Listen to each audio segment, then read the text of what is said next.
We all have to start from zero with pain. And what that means is, if you don't go back, we all have something that bothers us. Everybody in this world is insecure. And whenever you're in physical pain, even though you might not be thinking about that mental stuff that happened to you, your mind is thinking about it. To prepare my mind for what life's gonna throw at me.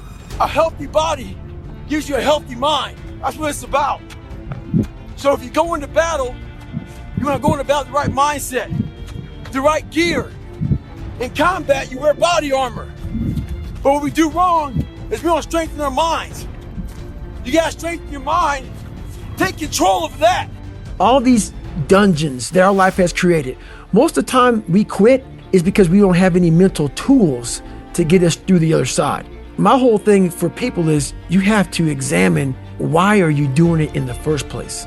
What makes people quit so much in SEAL training and all other special ops training is the mind. It's always comfortable to sit there, you're watching the Navy SEAL show, Discovery Channel, you're in a 72-degree house. I can do that. Oh, sure. The people in the world become weaker people. It's by capping your brain.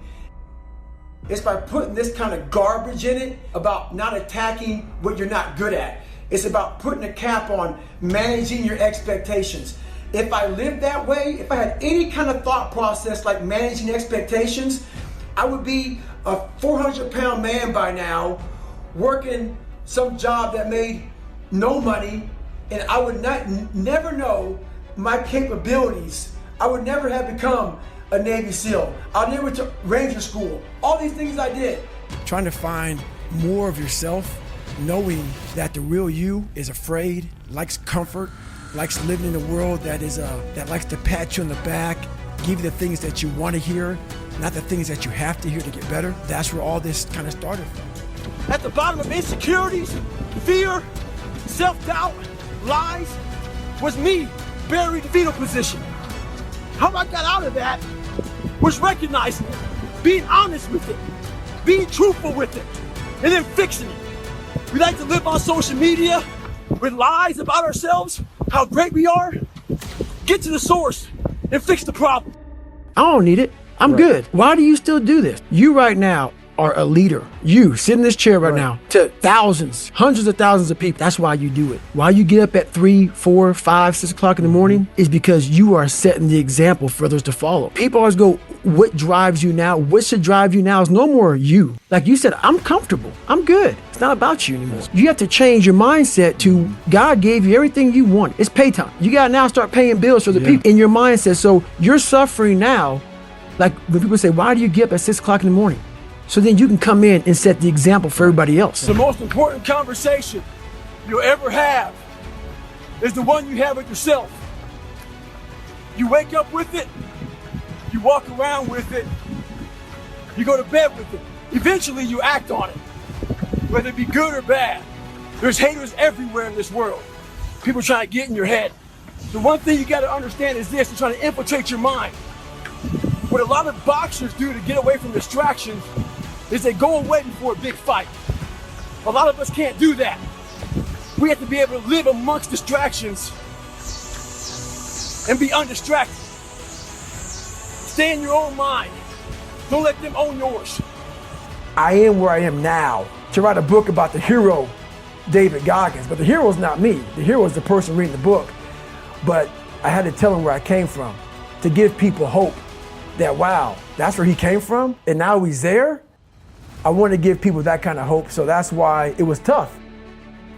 Because to give people hope, I had to take myself to the sewer to show people, hey, I come from hell. I come from hell. And a lot of it I created, not just society. Yeah, society helped me out, but I created a lot of the hell that I had to go through. I wanted to, the first time in my life, after 26 years, it was 24, 25, wherever I was, I wanted to feel good about myself. Well, a lot of people, what they do is they have these finish lines. I don't stop when I'm tired, I stop when I'm done. My mind was so weak. That shows up on time, every time. It has the tactical advantage over you. It knows your fears, it knows your insecurities, it knows everything about you. It might be the only thing in that world that knows all about you. You gotta know about it. It's gonna show up when you don't wanna show up. It's gonna show up at the worst time possible when you wanna be successful. It's gonna say, take the easy road, take the easy way out. You gotta learn your brain like your brain has learned you. We wanna be the best amongst the average people. People wonder, how do you stay hungry all the time? Because after I accomplish something, I don't sit back like a lot of guys who graduate buds, graduate this, graduate that. They get comfortable. They wonder why I'm getting weak, man. I don't know, I lost my edge. What's going on? Because once you hit the top of the mountain, guess what happened? I'm good. I'm good. So you wonder why you're falling down now. Because once you reach the top of the mountain, you got to build another one. That's mediocrity. There's a lot of people in mediocrity who have a nice resume, but they're one-timers, man. They hit a one-time deal. They busted it open, got a lot of money, but they're good. You're mediocre now. These people go to the gym, they get big, they get jacked, they can run fast, but the only thing they're doing is they're coding over the mind. All you're doing is building a bigger, stronger quitter. Your mind hasn't gotten any stronger. So the second adversity comes, like, my God, I'm so fit. What's wrong? Your mind is still soft. Life is always giving you a test, trying to give you a way out, trying to give you an excuse not to show up. This is my excuse today. But guess what? You gotta have the mentality to show up every day of your life. No matter what life throws at you, it's our responsibility to show up to the Coliseum of life, prepare for battle. I don't care what you're going through, what life's throwing at you. It's your responsibility to find your new 100%. Take it upon yourself to do that. Stay hard. I did it for mental. People always say, my God, like, no, don't look at it like, I didn't care about losing weight. I didn't care about being the fastest person. I wasn't making the Olympics. I wasn't going to pros. I could barely read and write when I was in junior in high school. I wasn't going anywhere. I saw working out as a way for me to build calluses on my mind. I had to callus over the victim's mentality. I always equated training to mental toughening. Like, it always looked brutal. People waking up early and doing all these things, and it looked horrible. I was like, wow, man, I gotta start doing that. Not to get better, bigger, and stronger, but that is what's gonna build me. That looks uncomfortable. That looks brutal. And getting up early, I don't wanna do that. So I made this long list of things I don't wanna do. And through that, I found myself. I don't take any days off as far as working out. What I realized growing up is you have to build your armor. Your armor, your first thing in the morning time is you have to build your confidence. And every day you're constantly gaining and losing confidence. You're never staying the same. So how you build your confidence is, if you like what you see in that mirror, that's how you start your day off. If you wake up and you look fat, you look out of shape, you're not, you don't feel good, or you don't feel good inside. So my whole big thing is get up and work out. Get the mind going, get all that going. Every day I run. Every day I work out. And every day I stretch. So I spend anywhere from 3 to 5 hours a day working out. I'm constantly thinking about my life, raw things about my life, because I want to share these things with people. You got to go back to old school, which is there's no secret. It's just hard work. And I hate to say it, man. Everybody goes, what is your secret, man? What's your secret about business? What's your secret about this? What's your secret about that? The answer is, you see his hands? Hard work, man. I'm sorry. I'm not a magician. It's not magic. It's literally, you're going to have to wake up and you're going to have to sit there and say, today's going to suck. And then when that day is over, you're going to wake up again and say, the next day is going to suck. And that's going to be your life. Unless you're this guy who sits back and says, oh, I have this great idea. And it happens to work. And you could be some lazy fat ass that sits back and makes millions of dollars off of some idea. But the majority of it, you just wake up every day, punch that mental time clock and say, this is gonna suck. Today I was running, and this guy passes me in the car. And it's about 100 degrees out here, 70% humidity. And the guy comes back around, looks at me. He pulls his car by me and says, why are you out here? I said, because you're not. Sometimes your motivation needs to be because no one else wants to do it. We need doctors. We need dentists. We need teachers. We also need savages. This message I do is not for everybody. I'm not asking you to be like me. Do you. Stay hard. So many people, before I give them a workout plan, they're talking about recovery. Everybody that hears me speak, they want to go straight to recovery. Work out first. We are always looking for, like whenever I talk to people, people take my words and they put it in a way to where They want to feel comfortable. This guy, they want to put you in a box. They want to put a title on you. No, you're putting a title on me to make yourself feel better about yourself. If you read this book of mine and you see where I came from, this person was not made by God. I made this person. I made this person by diving into the insecurities that life gave me. Because now they're yours. They're yours to own. If you're not smart, call yourself dumb. It's okay, because you are. But take that not as you're putting yourself down. If you're fat, call yourself fat. I used to be 300 pounds. We want to talk so soft to ourselves. We're looking for that recovery day. And that recovery day is everything in your life. Everything in your life is a recovery day. We're looking for it. It's not coming. It's not coming. Get over that recovery day. And that's the mentality I took with me.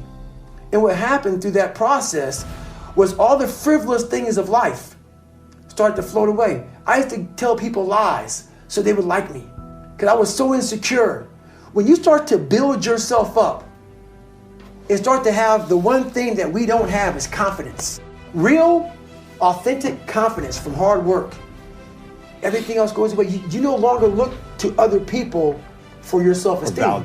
You now know. I walk in a room now and I know the hours and years and decades I put into David Goggins. That's something, it's not on the wall. It's not a trophy on the wall. It's not a medal around your neck. It is actually a feeling in your heart. And people go, why don't you ever smile? I don't have to. Yeah, I do have a stoic look on my face. I'm a very focused person. But the feeling I have in my soul and in my heart, that's why I don't need to smile. I don't need to smile. I don't need you to look at me and say, oh my God, you look happy. Because half of us aren't happy. We're giving you something that we think you want to see. I don't do that anymore. I don't care how you perceive David Goggins. Because through my journey, I figured out the one piece I was missing. I thought it was cars. I thought it was women. The one piece I was missing was me having the courage to face myself. And once you do that on a daily basis, it's not about the running. People are going to be, you have to about working out. Where I got my work ethic from was the hours I had to spend learning this. When you sit down and you're not smart, and you have a disability, and you still want to be at the top of your class, I didn't want to just get by. When I realized that I can learn through hard work, and I can beat the valedictorian in school, but I got put in 10 hours more a day than he does. You know what kind of strength comes from that? When you're sitting down, that guy that valedictorian studied for an hour, and you know I caught you. I caught you, and I am dumb. But I have the work ethic to catch you. That's where David Goggins got really invented. Was at a kitchen table with 20 spiral notebooks that were empty. And then 3 months later, they were full. And when you can go through that, I still have them in my storage unit. You go through these spiral notebooks of your life, and you realize this is how I learned. This is unbelievable. There's no miles. It's not about the miles. It's that.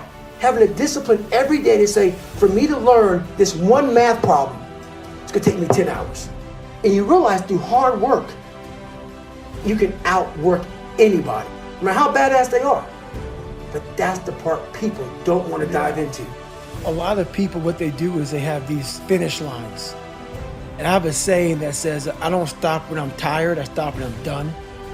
So when I was younger, I didn't have any goals. And it's not really so much about goals, it's just a to-do list. A to-do list. And as a human being, if you don't have a to-do list, you're gonna sit back and just fade away. It's like a lot of people who are in the military, who are in business, who are whatever, they say, hey, I want to do 20 years and I'm gonna retire. Okay, what's next? So I have a what's next list. So I never sit idle.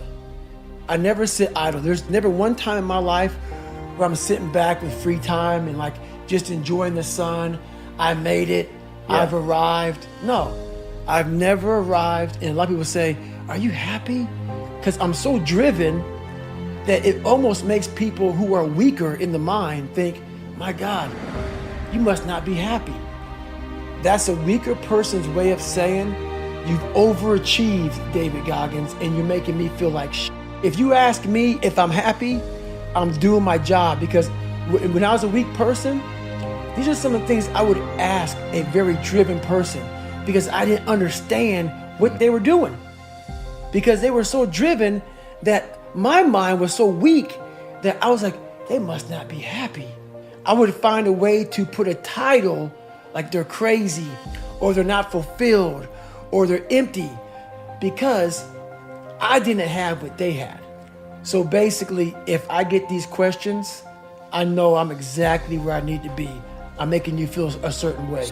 Even though the good Lord rests, he didn't tell me to. I'm a big faith believer, but God didn't tell me to rest. I genuinely believed I could do it. And the reason why, because I had this voice in the back of my head that I kept on running from. I was afraid of the water. I was afraid of dealing with things that made me feel unaccepted. I didn't accept myself. So I kept on going towards things that I felt good. Let me go this way, but something kept on saying, you have it, man. You got it, man, but you're gonna have to fail a lot, but you have it. And like I said, that voice kept on haunting me, but that voice kept on saying, if you face it, you realize it's not that bad. You can do more than this. If I had to walk, I had to walk. It just became just a process of grinding and grinding, and grinding is not even a good word for it. It's not even a good word for it. Just going further and further. And then when I got through running, I go to the bike, I go to the pool. If I got tired somewhere, my legs were tired, I go to the gym. And I developed this crazy workout where I was doing volume 200-300 reps of like very lightweight. My workout routine in the gym became sick. I have to become someone in this world, or I'm no good for anybody. It comes from a disgusting place of not being fulfilled in your life, of afraid of dying, having never accomplished anything. That's a fear that some people run away from, that people don't want to face. When you have a real fear of dying and being just another person, that I live to pay the bills, I made $1,000 a month. This is my life. I spray for cockroaches, man. If that makes you feel good, that's great. It didn't make me feel good. I wanted to, the first time in my life, after 26 years, it was 24, 25, whatever it was, I wanted to feel good about myself. No one was helping me out. My dad made my mom kind of irregular. So she worked 3 jobs, went to college full time, so she was never around. So long story short, what I realized was no one was here to help me. And the feeling I had every morning when I looked in the mirror was horrible. And I didn't want to feel like that anymore. And how I felt was a kid going nowhere, a kid that was scared. And most kids will accept that and look for help. But the best thing that happened to me, no one helped me. No one felt sorry for me. No one looked at me and said, like this day and age, they'll take you in and they'll tell everybody, stop picking on this person. Back then, they didn't care. The KKK marched in our 4th of July parades. That's how this town was. I had to figure out I wasn't gonna be a punk kid all my life. So the only way I could turn it around was to suffer. I had to build calluses in my brain. What I realized is for me to become the man I wanted to become, I saw myself as the weakest person God ever created. But I never blamed God for anything he did to me. So I wanted to change that to be the hardest man ever created. Am I that? I don't know, but you had to have a goal. And my goal when I was sitting there, not going to school, being bullied, having no self-esteem, my goal was the only person that's gonna turn this person around is me. The only way I can turn it around is put myself through the worst things possible a human being can ever endure. And that'd be the only way that I can build this brain to handle anything that comes in front of it, callousing my mind through pain and suffering. I wanted to win, not like beat somebody else. It wasn't about that. I just wanted to go the distance. Everything in my life, when something got hard, I quit. If it was reading, that's where, I wasn't great at reading, I wasn't great at writing, so I just quit. I couldn't catch on as fast as you. I had to work harder than you, so I quit. I wasn't great at things, so I quit. I'm not good at this. Like, man, if I could just go that distance, that extra mile, to just go, just to finish. I want to finish. I want to feel victory. And victory for me wasn't winning, it was just finishing. So I said, you know what? If I could feel like these guys feel, it would change my life. But what I realized, the best feeling I had was when I was by myself trying to lose this weight. I had to lose it in literally less than 3 months. I started feeling victory just by putting myself in the battle. It wasn't about going to Navy SEAL training. It wasn't about being the 23rd guy in that chair. I started realizing, man, just by going to war with myself every day and putting these challenges and these goals and these obstacles, these insurmountable obstacles. So it wasn't about losing 106 pounds. Me losing 5 pounds was an accomplishment. Me losing 10 pounds and then 50 pounds. And then the more I did this, the more I gained confidence. And then the more I gained confidence, the more I realized these guys can't do what I'm doing right now. I had no coach, had no trainer, had no money. I didn't know how to lose weight. I had no knowledge of what I was doing. I was just working. I was just sacrificing. And then through that, all these different tools started coming up. But I would have never found these tools if I didn't put myself in a very uncomfortable place. We all look for toughness. We all want it, but we look for it in a comfortable environment. You will not find toughness in a comfortable environment. Those of you who are listening to this, whoever hear this, you will not find it. I was trying to look for it everywhere. The only way you find it is to drown yourself in a position where you're just out of sorts, where you can't swim and you're drowning. Where you're drowning. You're drowning in life. But you say, you know what, man? I'm gonna figure out how to backstroke or something. I've been in 3 hell weeks, Ranger School, overcome so many obstacles in my life. This last 30 miles of this race is when I realized a human being is not so human anymore. We have the ability to go in such a space if you're willing to suffer, and I mean suffer. Your brain and your body, once connected together, can do anything. And this 30 miles was the life-changing moment. I was out of it. I was in the worst pain in my entire life. I was, to me, on the brink of death. And I was able to chunk this 30 damn miles into small pieces. I was so driven, and I'm not gonna say motivated, because motivation's crap. Motivation comes and goes. When you're driven, whatever's in front of you will get destroyed. I sat in this chair and I was so driven to succeed in this race. This became a personal thing. This became me against this race, me against me. It just became something that I took so violently personal. And I broke this thing down into small pieces. I said, okay, I gotta get nutritional. I gotta be able to stand up. So I went through all these small steps and I was able to stand up. And then from standing up, I was literally walking around with my wife at the time, and she goes, you're not gonna make the time. I got to mile 81, and the second she said that I'm not gonna make the time, I ran the last 19 miles, nonstop. And people may listen to this and say, this guy is sadistic, he's crazy, No, if you know how I came up, you realize I was just a scared kid that found drive and passion to be something much better than what he thought he was. I don't believe in taking days off because your mentality is just feeling sorry for yourself. I deserve this, or I've earned that mentality. And that's what I was saying to myself. Today's self-talk was horrible.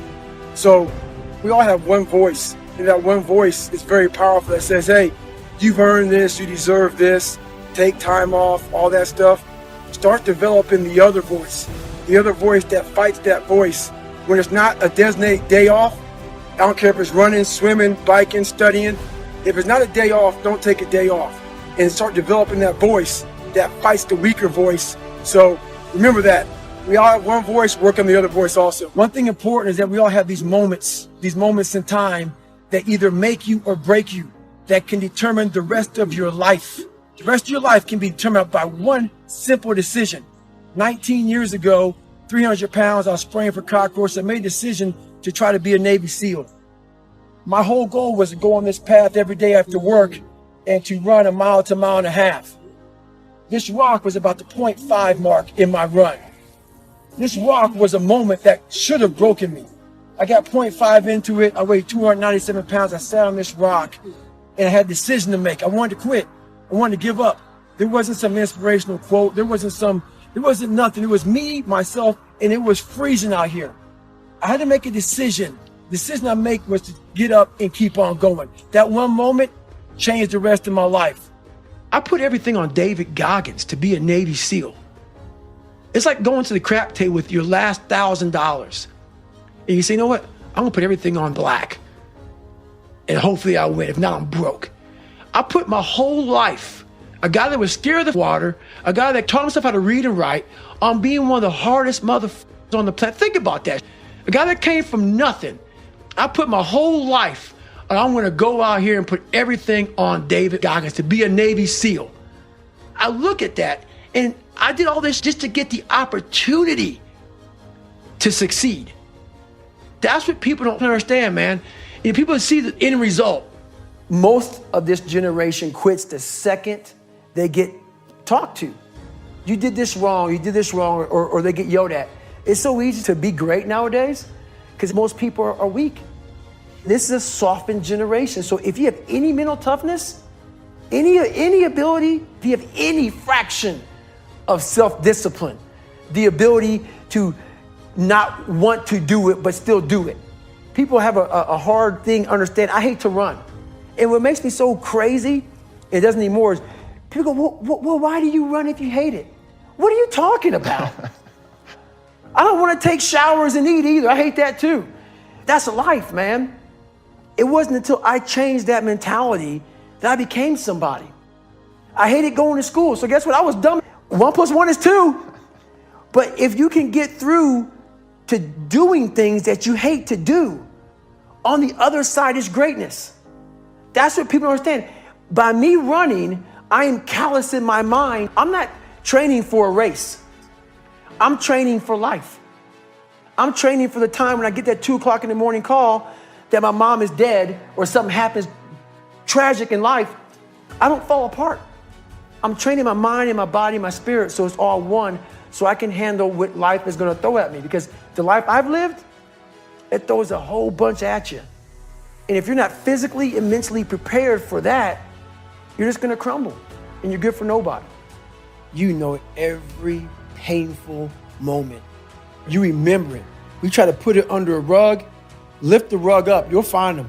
Yeah, that's how I was able to write that book. You don't forget that. You want to, and that's where you fail, by trying to forget it. That's where you fail. That's where there's no growth.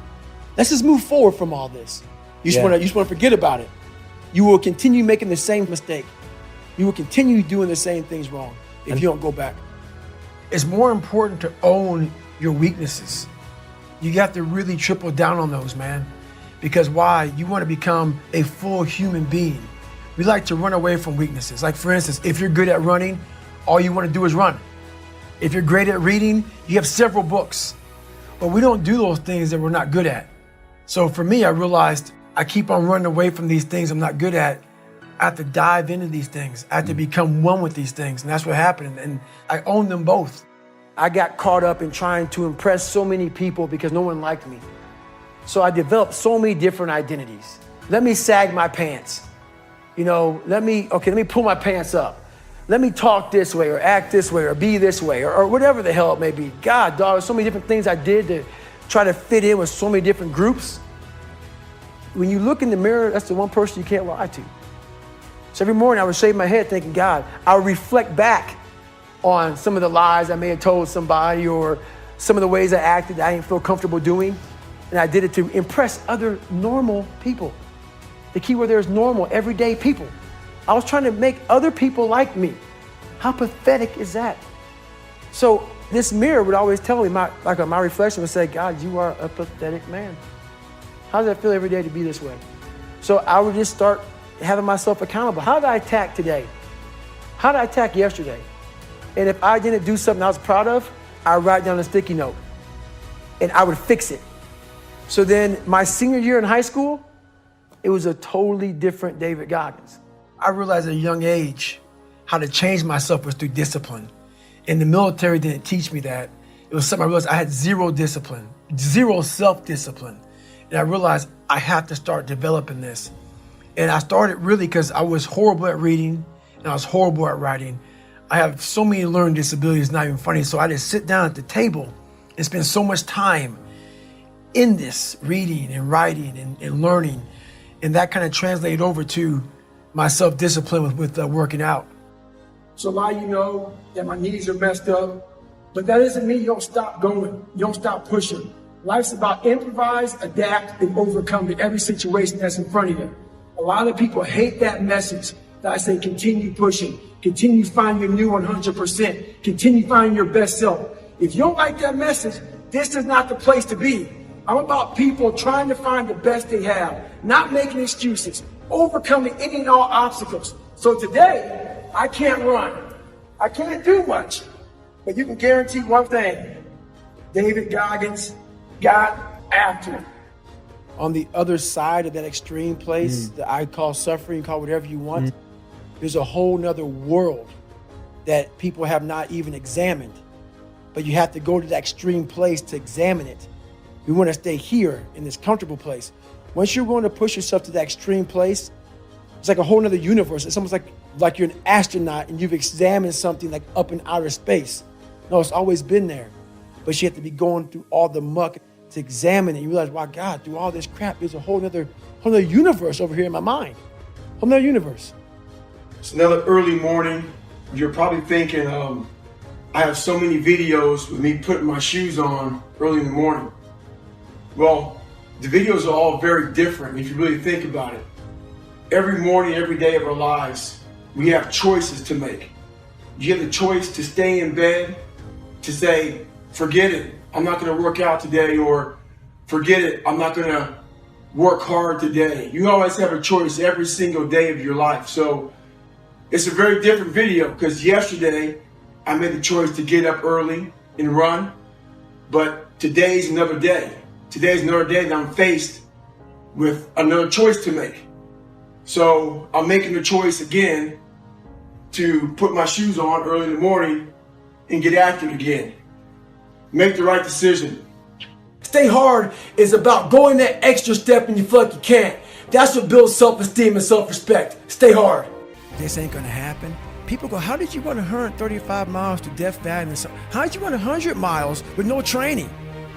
Because I went into it not thinking I can't do this, man. I went into it with a strategy. I had an open-mindedness. So until your mind is open to the possibilities that I can do this, you would never be able to do it. Once the mind starts to believe it can be achieved, it then, only then, does it start to break down tactically how we can do this. Until then, you're gonna always lose. The whole thing is this. Don't say a word. Stay uncommon amongst uncommon people. You're never done. Don't stop when you're tired. Stop when you're done. Stay hard. Our mind wants to protect us. The mind is like, honestly, it has a tactical advantage over us. It knows our deepest, darkest fears or insecurities. It knows where we start to feel, we start getting that doubt creeping. It says, hey man, you know what, man, maybe this isn't good. Let's go back home to the wife. Let's go back home to the kids. This is not comfortable. So what you say to yourself is important. There's no coach, there's no trainer to keep you going. It's only you. So think about this. You've been working your whole life to get a seat at the table. The seat at the table is you want to be the best amongst all the best people in your career field. So you finally get that letter. It's steak, lobster. It's a big dinner. Everybody's showing up. So in that moment, the mind directs us. It's a protective mechanism. It saves us from doing bodily harm, or it really saves us from discovering that the mind's like, I want to be in charge of you. I don't want you to be in charge of me. So it tells you, let's just stop right here.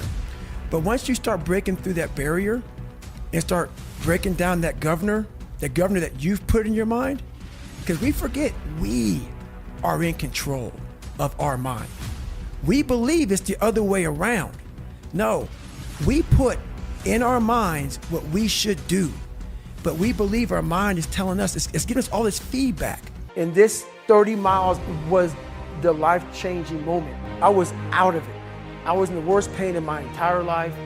I was, to me, on the brink of death. And I was able to chunk this 30 damn miles into small pieces. I was so driven, and I'm not gonna say motivated because motivation's crap. Motivation comes and goes. When you're driven, whatever's in front of you will get destroyed. So I sat in this chair and I was so driven to succeed in this race. And at this time, everybody goes, were you thinking about the guys that died? And I'm not gonna lie to you, I wasn't. This became a personal thing. This became me against this race, me against the kids, and me against me. It just became something that I took so violently personal. And I broke this thing down into small pieces. I said, okay, I gotta get nutrition. I gotta be able to stand up before I can get off this curb and get off this chair and be able to go 30 miles. So I went through all these small steps and I was able to stand up. And then from standing up, I was literally walking around with my wife at the time, and she goes, you're not gonna make the time. She goes, you're walking like 37 miles.